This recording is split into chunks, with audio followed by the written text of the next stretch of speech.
Hello, welcome to the Aspire Academy. So I am Siddhartha, I am your physics teacher.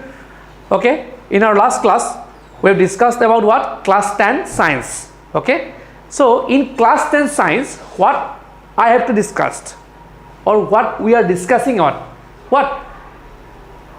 Reflection of light and refraction of light.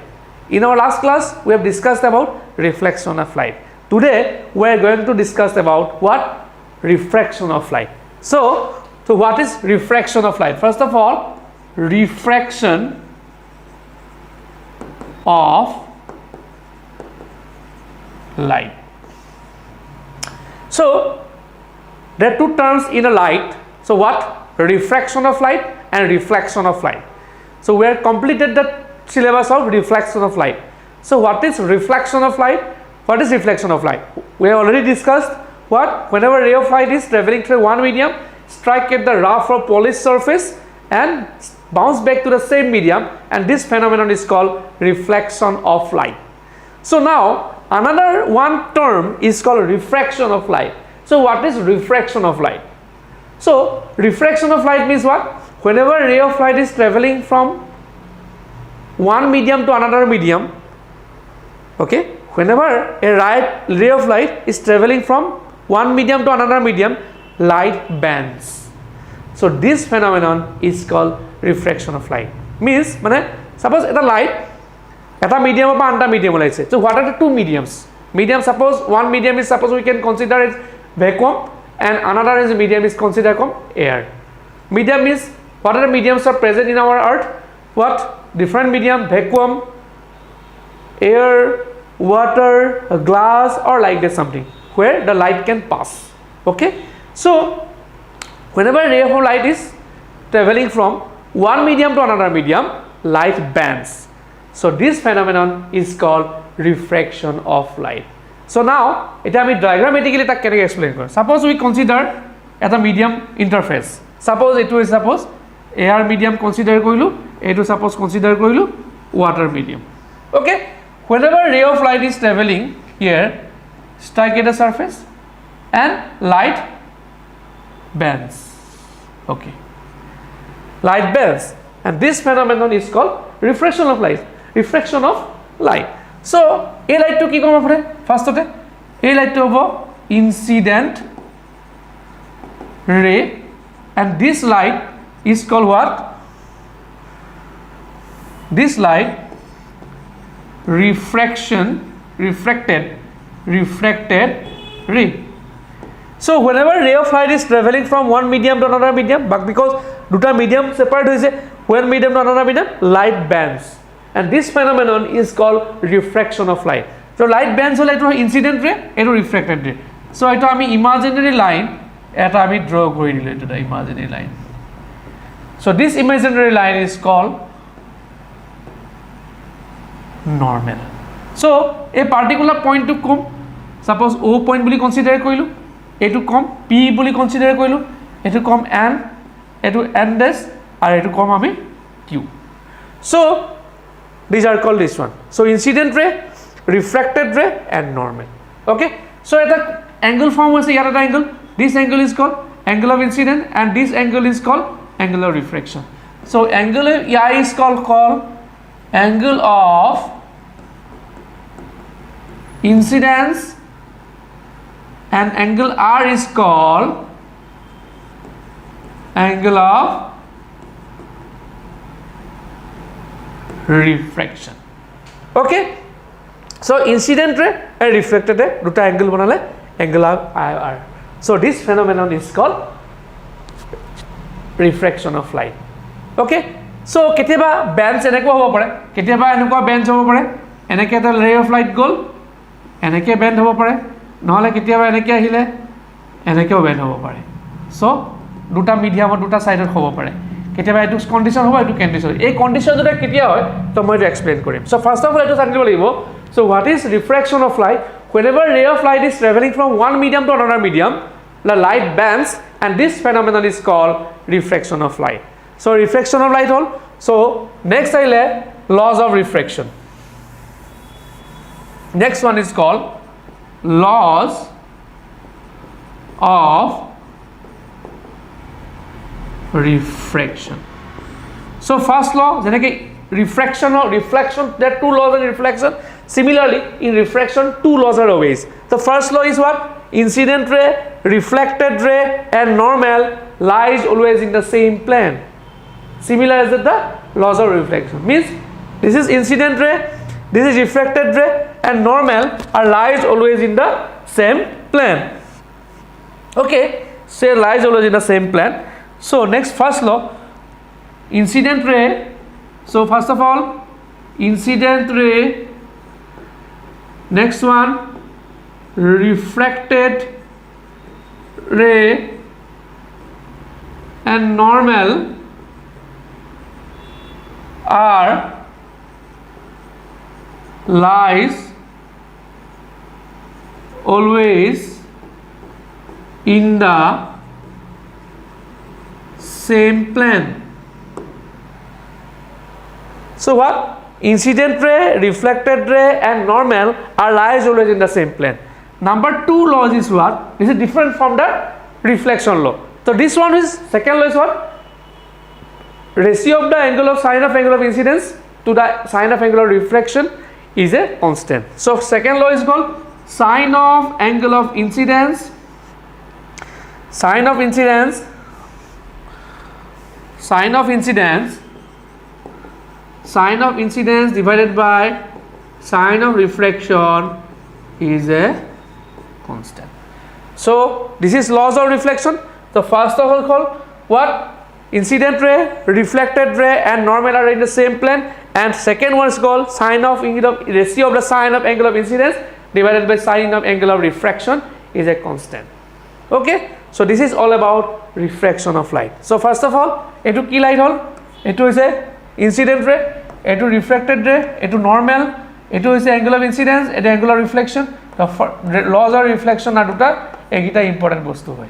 So I is a angle of I is called angle of incidence, and R is the angle of refraction. Okay, this is all about laws of refraction and what is refraction of light. Okay, so next topic, refraction inside the reflection of light. So we're getting what? Second law is what? We're getting second law. Second law is what? Sine of angle of incidence divided by sine of angle of reflection is a constant. And this is called Newton's second law of motion. Then this is second law of motion for refraction. This is second law of refraction of light. So this is what? Sine of angle of incidence divided by sine of angle of reflection is a second law of refraction, and this second law of reflection also called as Snell's law. It is very important. What is Snell's law? It is a ratio between sine of angle of incidence divided by sine of angle of refraction is a constant, and this is Snell's law. Okay, means দুটা angular difference to hoise ratio to hoise tar constant, he constant to ami ki boli kom Snell's law. The next time is Snell's law ami eta notun bostu janibo lagibo. Next one is called refractive index. Refractive index. So what is refractive index? Suppose refractive index we can call as mu. Greek letter mu re denote karo refractive index. So mu is equal to what? It is a ratio between velocity of light in vacuum to the velocity of light in medium. So velocity of light in vacuum is called as C, and velocity of light in medium is V. So mu is equal to C by V. So this is the what? Refractive index. Mu is equal to C by V. C by V means what? We can call as mu is equal to what? It is a ratio between velocity of light in vacuum divided by velocity of light in medium is a what? Constant quantity, and this constant is called what? Refractive index. This refractive index also called, we can write like that. In the second law, we know that sine of angle of incidence divided by sine of angle of refraction is a constant, and this constant is called mu. The a is a constant to ahile, a constant to ami yat use koribo parim. Okay, a constant to ami yat use koribo parim. So sin I by sin r is equal to mu. So what is this? যেতিয়া এটা light এটা particular মিডিয়ামৰ পৰা এটা particular medium pass হয়, so এটো কি হ'ব? Pass যেতিয়া হ'ব তাৰ যি ৰেশিও, কাৰণ ভেলোসিটিটো ডিফাৰেন্ট আহিব। অলৰেডি আমি কৈছো velocity of light in vacuum c value হৈছে সদায় আমি জানিম 3 × 10⁸ মিটাৰ পাৰ সেকেন্ড। এটো কিহত হ'ব? এটো হৈছে ভ্যাকুয়ামত। যেতিয়া ভ্যাকুয়ামৰ পৰা আমাৰ মিডিয়ামত আহিব, লাইটটো কি হৈ যাব? ভেলোসিটি ডিক্ৰিজ হৈ যাব। কিয় ডিক্ৰিজ হ'ব? যেতিয়া ভ্যাকুয়ামত থাকিব তাত কোনো এটমস এন্ড মলিকুলস নাথাকে in vacuum, mostly empty space. যেতিয়া লাইটটো যে তাৰ মাজেৰে পাস হৈ যাব, তেতিয়া তাত কোনো কলিজন নহব বা তাত কোনো অবষ্ট্ৰাকশন নাথাকিব, লাইটটো ফ্লো হৈ যাওঁতে। সো তাত ভেলোসিটি অফ লাইটটো 3 × 10⁸ হয়। যেতিয়া আমাৰ মিডিয়ামত সোমাই যাব, মিডিয়ামত সোমালে কি হয়? তাৰ এটমস এন্ড মলিকুলস থাকিব, ডাস্ট পাৰ্টিকলস থাকিব। ডাস্ট পাৰ্টিকলস মানে আমাৰ লাইটটো অবষ্ট্ৰাকশন হ'ব, তেতিয়া কি হ'ব? লাইটৰ ভেলোসিটিটো ডিক্ৰিজ হৈ যাব। সো ডিক্ৰিজ হলে কি হ'ব? দুটাৰ ভেলোসিটি ডিফাৰেন্ট আহিব। দুটাৰ ভেলোসিটি যিটো ৰেশিও হেতুক আমি কি বুলি কম? Refractive index. Okay, so refractive index. So এনেকুৱা কথা নহয়, আমাৰ আল্টিমেট সোৰ্স অফ লাইটটো কি হয়? সান। সানৰ পৰা লাইটটো ক'ৰ পৰা আহিব? সানৰ পৰা আহিব। সানৰ পৰা আহোঁতে ৰাস্তাত কি পাম? ম্যাক্সিমাম ভ্যাকুয়াম পাম। ভ্যাকুয়াম পাম আমাৰ আৰ্থত আহিব। আৰ্থটো কি হয়? মিডিয়াম। সো ভ্যাকুয়ামৰ পৰা আমি মেয়াৰত ললো কাৰণে আমি এই স্ট্যান্ডাৰ্ড কোয়ান্টিটিটো আমি লওঁ। ৰিফ্ৰ্যাক্টিভ ইন্ডেক্স বেলেগ বেলেগ মিডিয়ামতো হ'ব। যেনেকৈ লাইটটো এয়াৰ আৰু ৱাটাৰ গ'ল, তেতিয়া আমি ৰিফ্ৰেক্টিভ ইন্ডেক্স ল'ব লাগিব। বাট তেতিয়া আমি কি কৰিম? Velocity of light in air divided by velocity of light in water হ'ব, কাৰণ ৰেচিঅ' অফ ভেলোসিটিটো হৈছে ৰিফ্ৰেক্টিভ ইন্ডেক্স।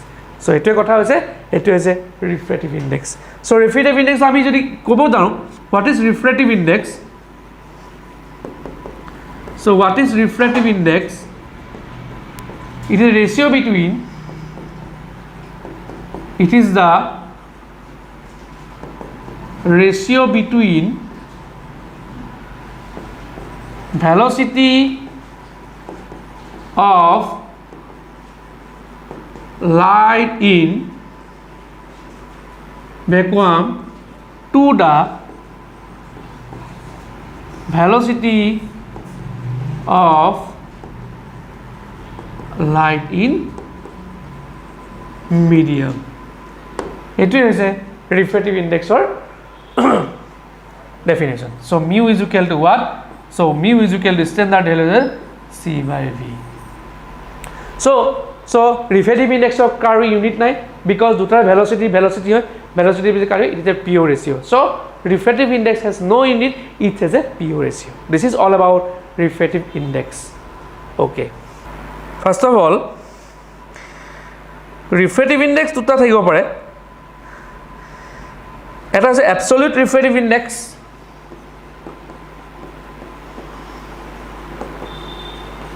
refractive index, আৰু এটা কি থাকিব? relative refractive index.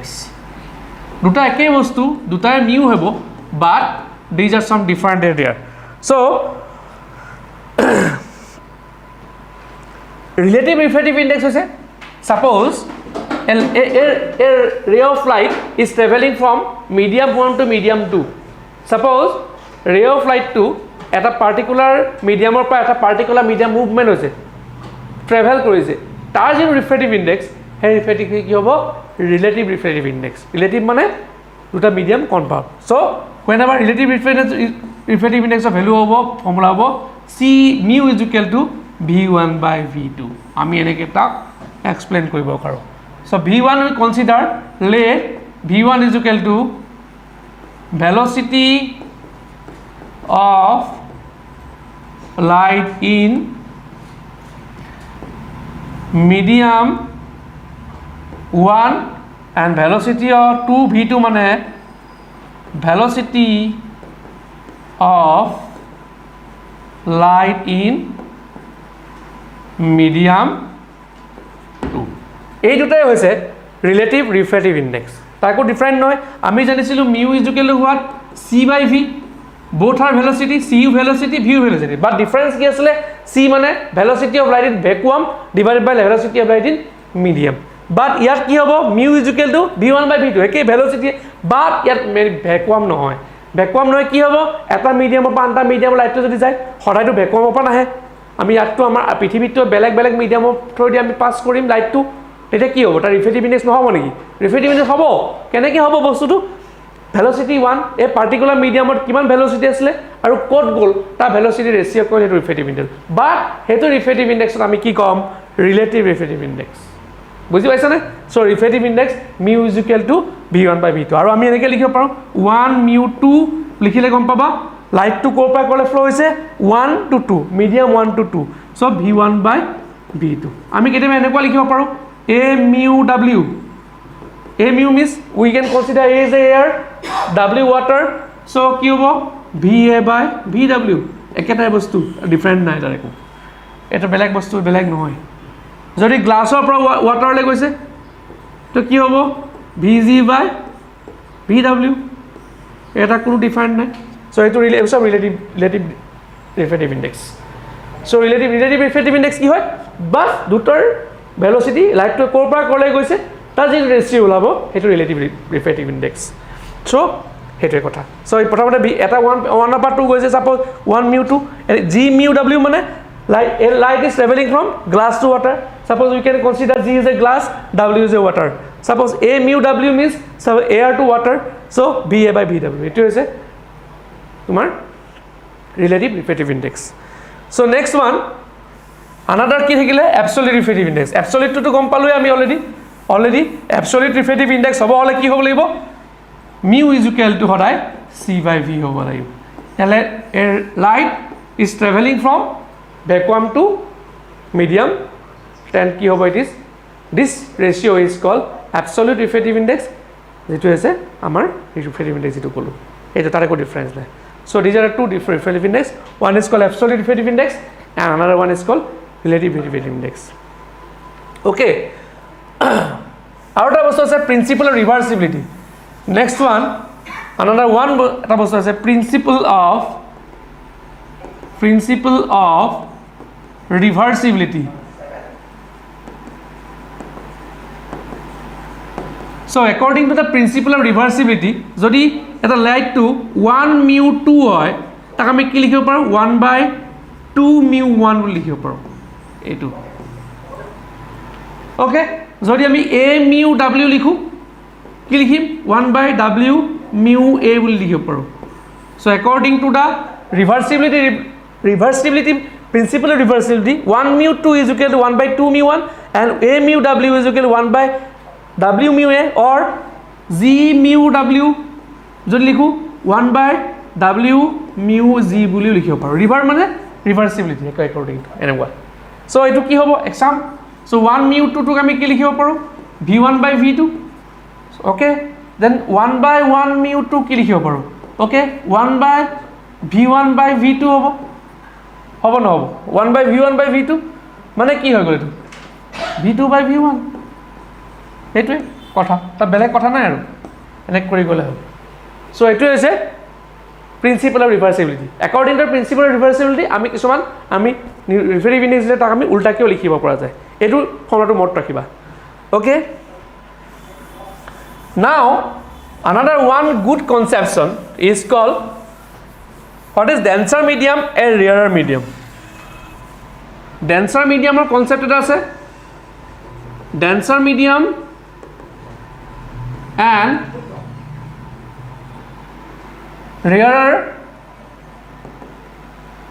medium what is called denser medium what is rarer medium এটা আমি কেনে গম পাম whenever ray of light is traveling from one medium to another medium the light bends this phenomenon is called refraction of light so one medium to another medium যদি হয় এটা মিডিয়ামৰ পৰা আনটা medium light band হ'ব বা এটা মিডিয়ামৰ পৰা আনটা medium light band যদি হয় তাৰ এটা মিডিয়াম ৰেয়াৰ হ'ব আৰু আনটা মিডিয়াম হ'ব ডেন্সাৰ মিডিয়াম তো আমি তাক কেনেকৈ ক'ম যে এটা medium rarer medium and another one is called denser medium কেনেকৈ তাক আমি এক্সপ্লেইন কৰিম চ' কেনেকৈ কৰিম আমি চাই লোৱা চ' আমি এইটো মিডিয়াম ইণ্টাৰফেচ ছাপ'জ এইটো ছাপ'জ এয়াৰ মিডিয়াম সৰি ছাপ'জ আমি এইটো ছাপ'জ 1 মিডিয়াম ধৰিলোঁ আৰু 2 মিডিয়াম বুলি ধৰিলোঁ ছাপ'জ ৰে অফ লাইট আহিলে ই হৈ যাব বেঞ্চ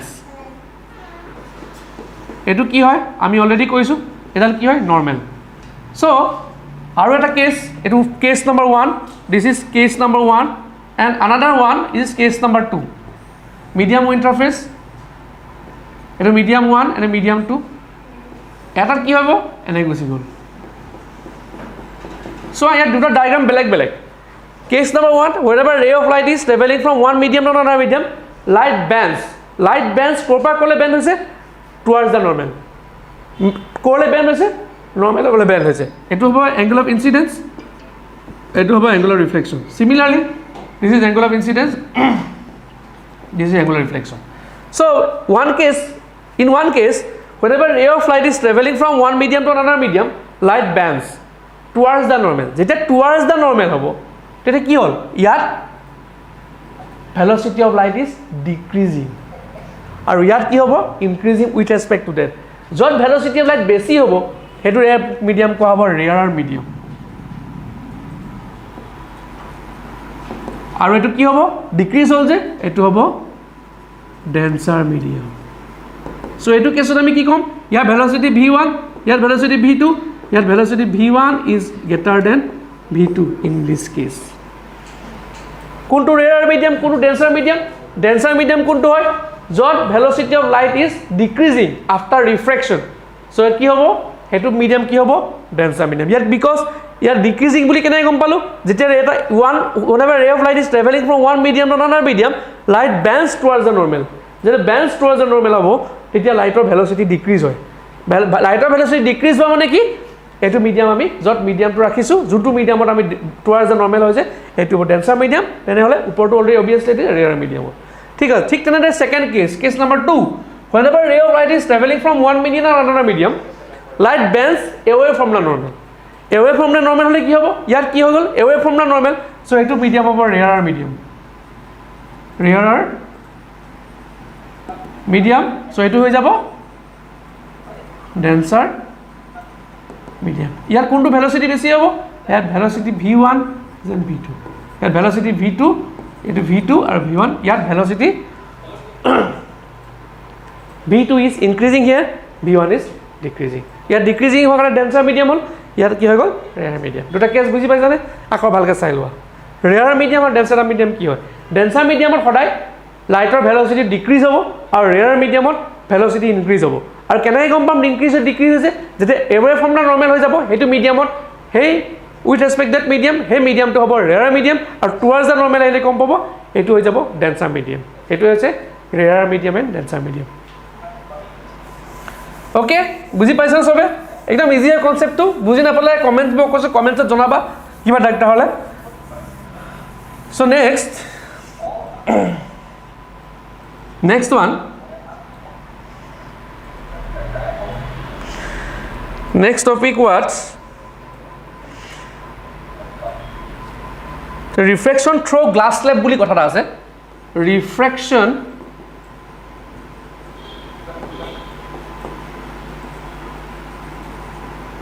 through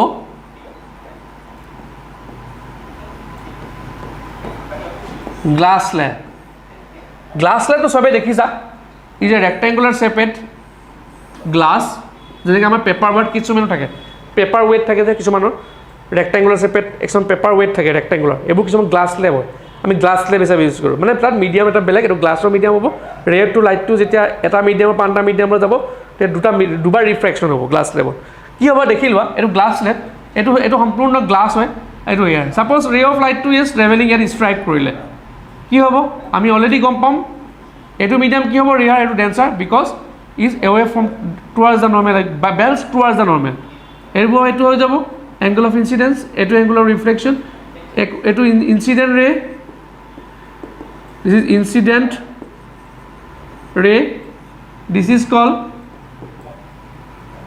refracted ray ইয়াত কি হ'ব after that ইয়াত এবাৰ ৰিফ্লেকশ্যন আৰু এবাৰ ৰিফ্লেকশ্যন হ'ব সো একি এটো এটা আমি কি কৰিম ইয়াত কি হৈ যাব ইয়াত কি হৈ যাব এটো কেছত ইয়াত কি হ'ল গ্লাছৰ পৰা আকৌ কি হ'ব ইয়াৰ ভেলোচিটি অফ লাইট ইনক্ৰিজ হ'ব সো এনে গুছি যাব এটো সো ইয়াত angle of incidence বুলি কোৱা angle of reflection এই ৰেটো কি কোৱা হ'ব emergent ray emergent এটো কোৱা হ'ব emergent ray বুলি কোৱা হয় so this is refraction through glass slab so মানে কি glass slab or refraction কি হয় ইয়াক lateral displacement হয় মানে যদি a ray of light to যদি direct without absence of glass slab কি হ'ব এটো লাষ্টত লাইট টু কোনফালে গুছি গ'লতেন সিধা যদি মাৰিলতেন আমি এনে গুছি গ'লতেন বাট আফটাৰ গ্লাছ লেভত এনে গুছি গ'ল এই দেখৰ আমি ডিসপ্লেস হ'লনে এটো কব লেটাৰেল শিফট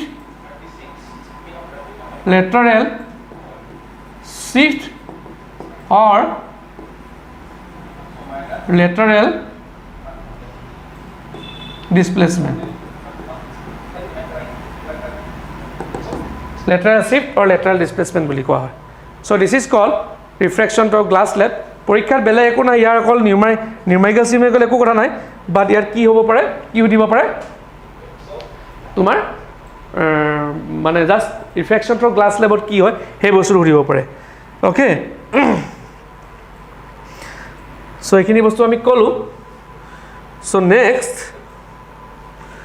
এখিনি হৈ গল refraction to glass slab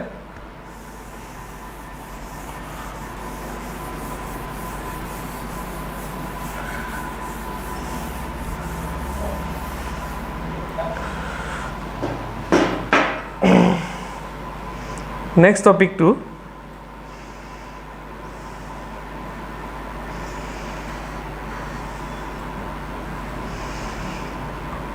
refraction of asort glass slab kolu glass slab cause spherical mirror already hoy gol amar ebur glass slab hoy gol lateral shift hoy gol refractive index hoy gol so refraction through spherical lens next all refraction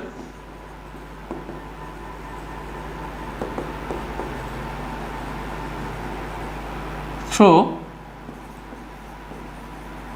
spherical lens so what is refraction through spherical lens so in lens is what whenever ray of light is traveling from one lens then reflection phenomena happen so there are different types of lens are present so there are two spherical lens in spherical lens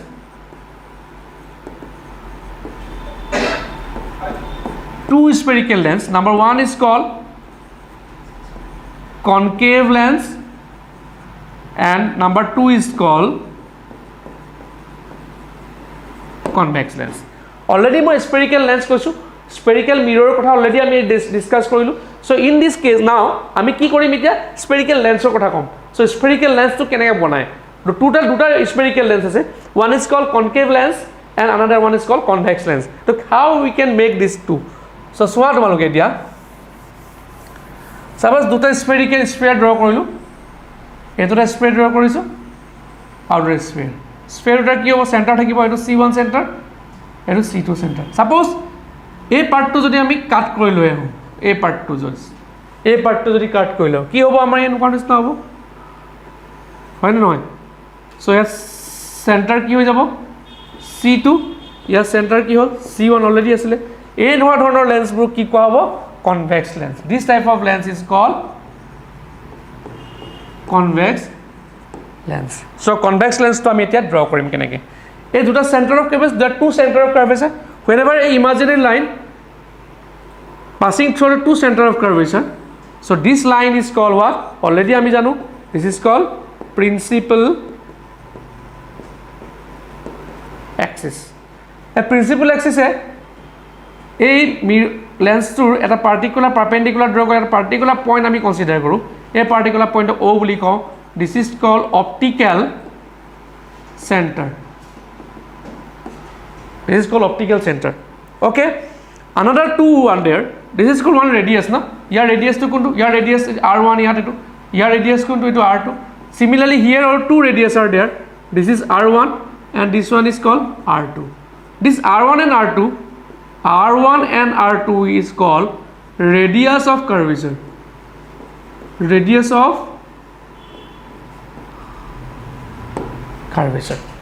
so দুটা center of curvature থাকিব already আমি কলো দুটা center of curvature থাকিব দুটা radius of curvature থাকিব a particular point O it is optical center so যদি এটা ray of light আমি এনেকে গুছি আহে after parallel to the principal axis ওলাই কি করফলে যাব ওলাই ফোকাস surface যাব it is called focus f2 ইয়াতো এটা কি থাকিব focus দুটা focal length so f1 and f2 are focus হদায় center of curvature optical lens or মাজত থাকিব হদায় focus to হদায় মাজত থাকিব আৰু এই focus মাজত থাকিব আৰু আমি কি কম fr1 is equal to what twice sorry to f1 হ'ব এটো f1 হ'ব twice f1 or r2 is equal to twice f2 মানে এটা আমাৰ যেটো ৰিলেশন টু হ'ব দুগুণ ইয়াৰ সো ইট ইজ ফোকাস দেখে এই প্লেস ইয়াৰ যেটো o ৰ পৰা f মানে এই o f1 এই ডিসটেন্স টু কি কৰা হ'ব small f is called focal length small f1 বুলি কম and similarly এইটো গ্লেন্স কি হ'ব f2 is equal to o f2 is equal to কিমান focal length এটা f1 হ'ব এটা f2 so these are the various parts of the lenses okay so okay এতিয়ালৈকে ইমানখিনি হেকলো চাকো আহি আছো thank you